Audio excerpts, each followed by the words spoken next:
ನಾವೆಲ್ಲರೂ ಅವ್ರ ಜೊತೆಲಿದ್ದೀವಿ. ನಾನೊಬ್ಬನೇ ಅಲ್ಲ, ಸಾಕಷ್ಟು ಜನ ಶಾಸಕರು ಮುಂದಿನ ಭಾಳ ದೂರದ ಆಲೋಚನೆ ಮಾಡಿ ದೂರದೃಷ್ಟಿ ಇಟ್ಟು ಮಾತಾಡ್ತಾ ಇದ್ದಾರೆ. ಸೊ ಇವತ್ತು ಮಠಾಧೀಶ್ವರರು, ಶಿವಶರಣರು ಎಲ್ಲರೂ ಕೂಡ ಇದನ್ನೊಂದು ಅಪೇಕ್ಷೆ ಪಡ್ತಾಯಿರೋ ಅಭಿಲಾಷೆಯನ್ನು ಪಡ್ತಾ ಇದ್ದಾರೆ. ಒಳ್ಳೆಯದಾಗ್ತದೆ ಅಂತ ಅಂದ್ಕೊಂಡಿದ್ದೀನಿ, ನಂಬಿಕೆ ಇಟ್ಕೊಂಡಿದ್ದೀನಿ.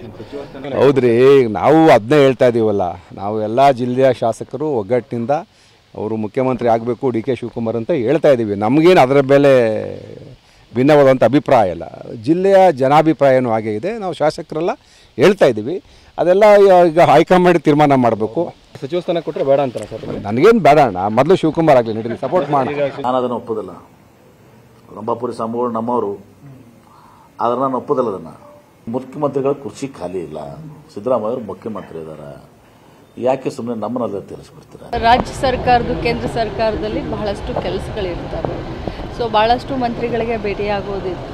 ಸೊ ಸುಮಾರು ಕೆಲಸಗಳಿರ್ತವೆ. ವಿಶೇಷತೆ ಅಥವಾ ವಿಶೇಷ ಬಣ್ಣ ಏನೂ ಬೇಡ, ಕೆಲಸದ ನಿಮಿತ್ತ. ನನಗೆ ಯಾಕೆ ಬೇಸರ? ನನಗೆ ಯಾವುದೂ ಬೇಸರ ಇಲ್ಲ. ಆ ಜವಾಬ್ದಾರಿಯಿಂದ ಕೆಲಸ ಮಾಡ್ತಾ ಇದ್ದೇನೆ. ನನಗೆ ಬೇಸರ ಆಗುವಂಥ ಪ್ರಶ್ನೆ ಯಾವುದೂ ಇಲ್ಲ. ಈಗಾಗಲೇ ಮಾನ್ಯ ಮುಖ್ಯಮಂತ್ರಿಗಳು ಮೊನ್ನೆ ಅವ್ರಿಗೆ ಹೇಳಿದರು, 5 ವರ್ಷ ನಾನೇ ಮುಖ್ಯಮಂತ್ರಿಯಾಗಿ ರಾಜ್ಯದಲ್ಲಿ ಇರ್ತೇನೆ ಅನ್ನುವಂಥ ಮಾತನ್ನು ಹೇಳಿದ್ದಾರೆ. ಇಲ್ಲ, ನನಗೆ ಯಾರು ಶತ್ರುಗಳಿಲ್ಲ. ಯಾರಾದರೂ ಇದ್ರೆ ಹುಡುಕೊಡಿ. ನನಗೆ ಯಾರು ಶತ್ರುಗಳಿಲ್ಲ, ಯಾರಾದರೂ ಇದ್ರೆ ಹುಡುಕೊಡಿ. ಸಿದ್ದರಾಮಯ್ಯ ನೇತೃತ್ವದ ಕಾಂಗ್ರೆಸ್ ಸರ್ಕಾರ ಸಂಪೂರ್ಣವಾಗಿ ನಿಷ್ಕ್ರಿಯ ಆಗಿದೆ.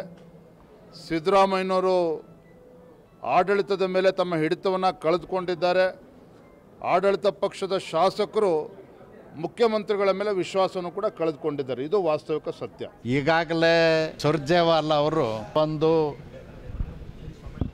ಪರೋಕ್ಷವಾಗಿ ಶಾಸಕರನ್ನ ಕನ್ವಿನ್ಸ್ ಮಾಡ್ತಕ್ಕಂಥದ್ದು ಮತ್ತು ಅವರ ಅಭಿಪ್ರಾಯವನ್ನು ಸಂಗ್ರಹ ಮಾಡ್ತಕ್ಕಂಥದ್ದು ಉದ್ದೇಶ.